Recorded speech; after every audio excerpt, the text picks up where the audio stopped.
오늘은 제가 그 문사수. 문사수? 네, 문사수. 뭔 말인지 알겠어요? 문은희님 말고요. 오지 않는 사람 얘기하지 말고. 무슨 문자일까요? 물을 문자? 물을 네. 물을 문자? 네. 들을 문자. 들을 들을 문자. 문. 아, 들을 문. 네. 들을 문. 사는 맞아. 생각을 사자, 수는 수행할 숫자, 닦을 숫자. 그렇죠. 닦을 수. 그래서 그 오늘은 문과 사와 수에 관련된 그 하나의 정석. 제가 오늘 제목을 지혜의 정석이라고 했어요. 그 저기 오늘 카톡 보시면은 나오죠. 아, 카톡에 내가 제목을 안 썼나? 제목은 없어. 청출어람이라는 말이 있잖아요. 그죠? 청출어란 말이 무슨 뜻이죠? 푸른색은?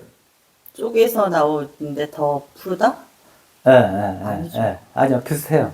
푸른색은 나온다, 출. 그 다음에 어는 뭐로부터 그런 말이죠. from 이런 뜻이에요. from, 영어로 말하면. 그러니까, 푸른색은, 뭐로부터 나오는데, 무슨 색으로부터 나온다? 남색으로부터 나온다. 그죠? 그래서 사실은 청춘어람이라고 하는 말을 쓸 때, 훌륭한 제자. 그러니까 스승보다 더 나은 제자가 나왔다. 이런 표현을 할 때 그렇게 쓰잖아요. 그 본인들은 그런 얘기를 잘 안 들어보는 거예요. 아직은 없습니다. 청출어람이라고 감히 말도 못 꺼내요. 아, 그래. 어람했다라고 하는 바는 그래서 사실은 굉장히 그 극찬이잖아요. 제자에 대한 극찬인데 이게 공부의 정석을 말해주고 있는 거예요. 다시 말하면 자, 스승의 입장에서는 나를 따르라. 예수가 나를 따르라 그러잖아요. 나를 따르라. 그런데 나만큼만 되어라. 그런 말이 아니란 말이에요. 나를 따르라. 무슨 말이에요? 하지만 뛰어넘어라. 나를 뛰어넘어라? 뭐 비교 대상이 되는가? 사실은 여기서 아까 그 청이라고 하는 색깔이 남색보다 더 진하단 말이에요. 이게 지금. 훨씬, 그러니까 남색은 청 색깔보다 좀 비스꾸름한데 정확하게 말하면 청색이 아닌 거예요. 근데 이제 남색으로부터 나오는데 진짜 청색이 된 거야. 근데 여기서는 저는 어떻게 풀고 싶냐면 스승보다 더 나아졌다, 높아졌다, 뭐 이렇게 비교하는 그런 것이 아니고 절대적인 언어로서 자, 나를 따르지만, 나를 따르라. 하지만 너 자신이 되어라. 너답게 되어라. 자, 공자를 배우지만, 공자로부터 배워요. 그러지만, 공자같이는 되지 말아라. 어떻게 되어라? 너답게 되어라. 자, 노자로부터 배워라. 노자의 경전을 공부를 하고, 달달 외우고, 그 다음에 그 해석을 잘해. 그렇게 하는데, 이 사람은 항상 노자보다 부족하고 노자를 배우는데 급급하고 노자가 되려고 노자를 흠모하고 그랬겠죠. 배울 때는. 그런데 배우고 나서는 이제 진짜 자기 자신이 되는 거. 그 사실 수련이다 수행이다고 할 때 이제 그보다 쉬운 말로 돈 닦는 사람들이 흔히 하는 말이 있어요. 공부라고 그래요. 공부하는 사람들은 어떻게 해야 된다 그런 말 하잖아요. 근데 우리는 이제 학교 다닐 때 공부한다 그러면 이제 학습을 이야기하잖아요. 그죠? 근데 여기 공부는 학습이라고 하는 그 개념에 조금 더해서 추가적인 게 있어요.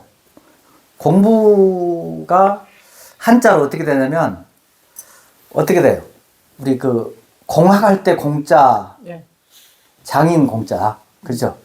그리고 부는 그 아비부자 이걸 쓰죠. 그런데 원래 전통적으로 고전에서 공부를 처음 썼을 때는 어떻게 되어 있냐면 그 공자에 오른쪽에 힘력이 들었어요. 힘을 쓰는 것에 관련된 공부를 하는 거예요. 다시 말하면 이 공자가 있는 경우는 기에 관련된 공부를 할 때 쓴 말이 돼요. 그래서 이제 중국 발음으로는 이것을 꿍푸 그래요. 네. 그러니까 꿍푸 그러면은 이렇게 막 어떤 그 동작을 하는 걸 꿍푸라고 하잖아요. 그죠? 뭐 중요 쫙 이걸 꿍푸라고 하잖아. 태권도 꿍푸라고 일종의. 근데 나중에 이제 이게 그 유학에서, 신유학 쪽에서 오면서, 공부가 이렇게 생략이 돼가지고 장인 공자로 넘어오면서 머리만 쓰는 공부로, 쉽게 말하면 요즘 말로 하면 학습이 돼버린 거야. 근데 원래 공부는 어땠다? 기술연이었다. 그러니까 기술연이라고 하는 말 조금 더 현대말로 바꾸면은 마음, 몸, 공부. 마음, 몸, 공부. 그러니까 마음을 닦는 공부에다가 몸을 닦는 공부를 합해서 공부라고 했다. 원래 부도 아비부를 썼는데 원래는 어떻게 썼냐면 도울부를 썼어요. 손수변이 있죠. 손수변에 그 아비부가 있어가지고 도울부를 썼는데 나중에 한자가 그렇게 바뀐 거죠. 그래서 이 공부라고 할 때 공부는 오늘날 정확하게 말하면 수행, 수련 이 말하고 거의 같아요. 그래서 동아시아의 전통에서 특히 그 스님들도 항상 도 닦는 분들, 스님들 이런 분들이 공부라는 말을 많이 써요. 자, 오늘은 내가 문사수라고 했는데 문사수라고 하는 말을 바꾸면 공부가 되지 않을까? 네. 제목을 다시 바꾸면 공부의 정석. 공부의 정석. 뭐 공부의 그 정석이라고 하면은 뭐 여러 가지 떠오른가요? 공부의 정석? 내가 처음 창시를 하는 거야 이걸. 공부의 정석을 싸구님 다 가르쳐 주실 것 같은데 쪽집게. 나도 공부를 못하는데 무슨 공부를. 공부의 정석 그러니까. 공부라고 하면 우리가 그냥 일방적으로 듣는 공부를 많이 하죠. 보편성이 있는데 이 보편성을 체득하는 거. 보편성이라고 하는 하나의 진리에 접근하는 거. 이걸 갖다가 그러니까 의식의 보편성, 이걸 갖춰야 되는 것, 그것을 깨달아야 되는 것, 이런 걸 말한다면 또 하나는 뭘까요? 그러니까 뭐냐면 80억 인구라고 하는 것은 한 사람도 같은 사람이 없잖아요. 그죠? 유일무이함. 그러니까 80억 인구가 자기만의 독창적이고 독보적이고 유일무이함을 깨닫고 그렇게 존재하는 것, 그렇게 살아가는 것. 이걸 우리가 이제 유일무이함, 고유성 이렇게 한단 말이에요. 그러니까 보편성과 고유성 이 두 가지의 길이 있는데 다시 말하면은 우리가 청출어람 한다고 하는 것은 다 똑같이 되는 게 아니고 나만의 고유성을 나만의 색깔을 잘 발휘한다. 그런 뜻이기도 하겠죠. 그러니까 또 뭐 하나 더 푼다면 일반적으로 공부하는 사람이 풋다로부터 배운단 말이죠. 그러니까 풋다로부터 배우되 항상 나는 풋다보다 못하다. 뭐 그렇게 생각할 수는 있어요. 겸손할 수는 있으나 이 사람은 풋다가 되는 게 아니고 스승 풋다로부터 배우되 나의 풋다성을 최대한 발휘해서 내가 되는 거, 나 자신이 되는 거, 뭐 그런 걸 말하는 거죠. 풋다가 공부의 정성을 세 가지로 이야기했다고 내가 처음 들어갈 때 이야기했죠. 뭐라고 그랬죠 아까? 문사수. 그렇죠. 문사수라고 했잖아요. 자, 첫 번째 듣고, 두 번째 뭐라고? 생각하고. 생각하다는 말은 뭐 그냥 너무 일반적인 말이고 쉬운 말이어서 조금 더 그렇죠. 학술적으로 이야기하면 사유하다. 그렇죠. 사유하다. 그렇죠. 수는 클렌징. 닦는 거. 클렌징. 하여튼 뭐 맞는 걸로 상품은 없는 맞는 걸로. 그 수는 닦다라는 말이니까 우리가 이제 그 수행하다. 이 수행은 사실은 몸과 마음으로 닦는 걸 말합니다. 그러니까 머리로 생각하지만 가슴으로 가서 몸에서 이렇게 발현되어 나타나는. 다시 말하면 삶에서. 자, 마음으로 들어가지만 영혼으로 드러나는. 이걸 갖다가 수라고 하는 거예요. 지금 이 정석 단계를 세 가지 단계로 말했던 거예요. 붓다는. 근데 이게 사람들이 이걸 쉽게 생각하더라고. 불자들은 흔히 이 붓다의 세 가지 지혜를 쉽게 생각해요. 그냥 그리고 잘 외워요. 문사수의 지혜. 듣는다. 듣는단 말이 뭔 말이죠? 누구로부터 들어요? 원래 듣는단 말은 스승으로부터. 불교의 스승은 누구예요? 붓다 아니에요. 그죠? 불교의 교주가 붓다잖아요. 그러니까 붓다가 직접 안 계셔. 뭐 뭘로부터 배우겠어요? 붓다가 말씀하신 경전. 경전. 붓다의 말씀을 기록한 경전을 그걸 경전이라고 하잖아요. 우리가 배울 때는 자 듣는다라고 할 때는 붓다로부터 스승으로부터 배우는 걸 말해요. 이거는 다시 말하면 지식을 배우는 겁니다. 붓다가 뭘 가르쳤고 가르침의 내용은 뭐고 그리고 그 가르침의 중요한 어떤 요지는 뭐고 뭐 이런 체계는 뭐고 이런 걸 갖다 배우는 거예요. 그러니까 현대에서 공부하는 사람들이 학생들이 배우는 학습이죠. 이거는 정확하게 말하면 무는 학습을 말해요. 그러니까 두 번째는 사라고 했는데 사는 이제 뭐가 되겠어요? 자 배웠어. 들었으니까 들었는데 그는 붓다의 깨달음이잖아요. 지금 깨달음의 깊이, 깨달음의 내용, 어떻게 깨닫는가 하는 이런 것들을 지금 배운 거 아니에요. 경전으로부터. 아니면 또 경전을 붓다로 직접 들을 수 있어요. 스승으로부터. 근데 지금 붓다는 안 계시니까 그렇지만. 자, 스승으로부터 들었어. 그거는 스승의 지식이고 스승의 깨달음이죠. 네. 맞습니까? 스승의 깨달음이에요. 근데 흔히들 착각을 많이 해. 스승의 깨달음이 곧 나의 깨달음 이렇게 생각하는 사람이 많아요. 그러니까 스승이 깨달음의 깊이를 들려준 거야. 그리고 내가 이해를 했어. 그러니까 나는 내가 깨달았다 생각하는 거야. 보통 그렇죠. 귀만 깨달음, 귀만.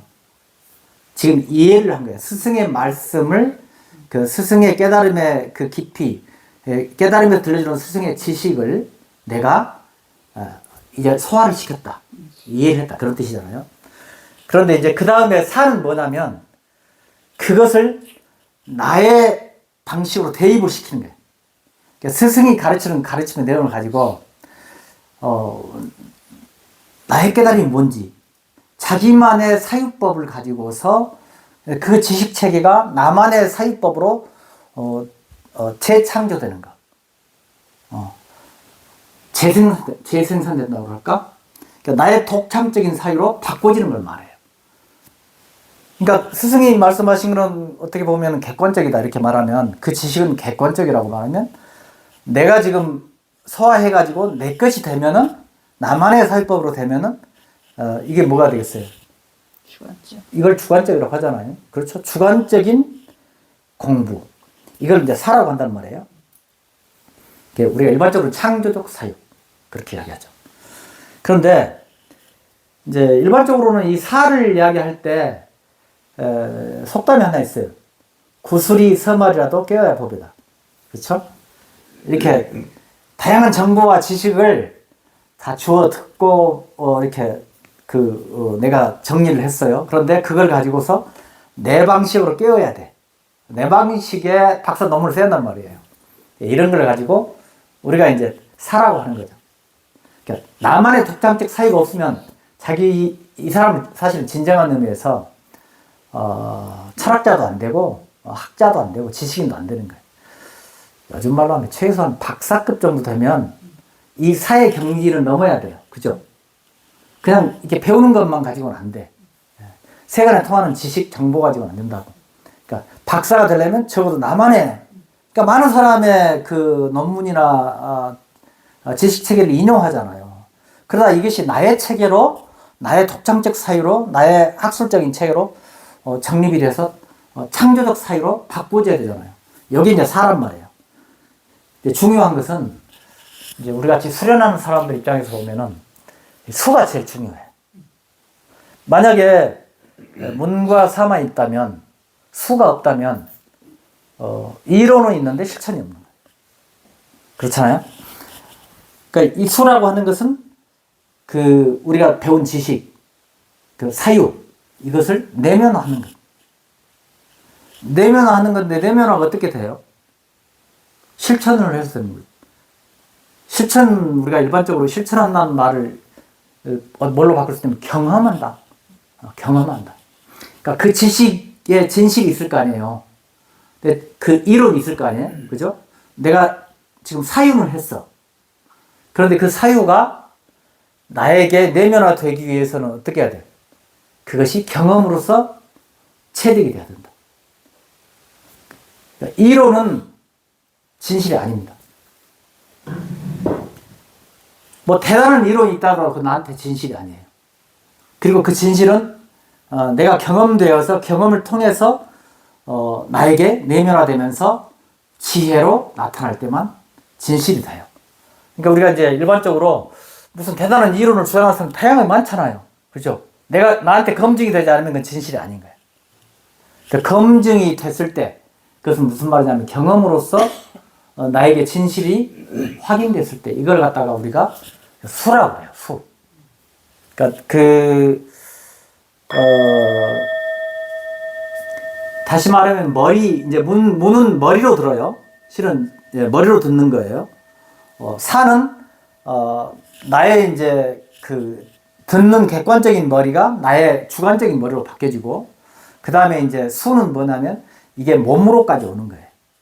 그리고 몸으로 온다는 말은 이를테면 손흥민이가 축구에 관련된 어떤 그 학습을 하고, 그 다음에 그것을 자기만의 방식을 터득하고, 그러지만 마지막에는 골을 집어넣는 그 과정 있잖아요. 골을 집어넣을 때는 이론으로 하지 않아요. 이론으로 넣는 게 아니에요. 그때는 뭐 사유로 넣지 않아요. 그죠? 문으로 넣지도 않고 사유로 넣지도 않고 마지막 뭐는 수로 넣는. 그렇죠. 수없이 공을 차고, 그런데 공을 차는 이것이 나에게 몸에 완전히 이렇게 마음과 몸이 합일돼서 나타나는 거예요. 내가 이것을 차야 되겠다, 골을 넣어야 되겠다라고 하는 것이 아니라 이미 그 생각과 몸은 동시에 가서 저절로 문 앞에 가면 자동 반응 있잖아. 자동 반응이 일어나야 돼. 0.5초 사이에 일어나 버려야 돼. 이걸 내가 어떻게 해가지고 어떻게 돌려차야겠다 이런 게 아니라는 말이지. 근데 이렇게 나올 수 있을 때 이걸 우리가 수라고 그래. 그러니까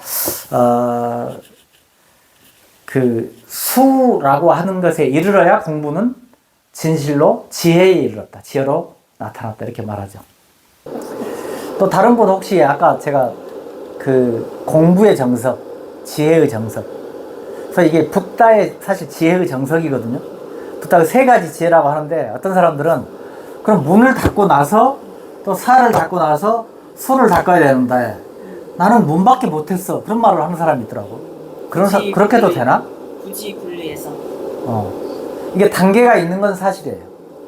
뭐 어디까지 닦았어? 문사수의 지혜를 말한다면. 문도 못해? 문도 못 열었어? 예? 장구로서는 수까지 간 거. 아니 그러지 않습니다. 그렇잖아. 여기는 또 장구의 달인이잖아. 아니에요. 장구의 명인. 설장구의 명인. 이건 그런데 이 설장구를 칠 때도 그렇잖아요. 이거 배우고 나만의 사유법이 있고 치기는 하지만 그렇게 하나의 이렇게 일련의 그 연속적인 이틀로 끝나는 게 아니잖아요. 그죠? 그렇죠? 어느 순간에 이렇게 어떤 깨달음이 있고 기술이 이렇게 탁 도약을 하잖아요. 그리고 우리가 깨달음이라고 하고요. 이 양자역학에서는 이런 걸 뭐라면 양자 도약이라고 한단 말이에요.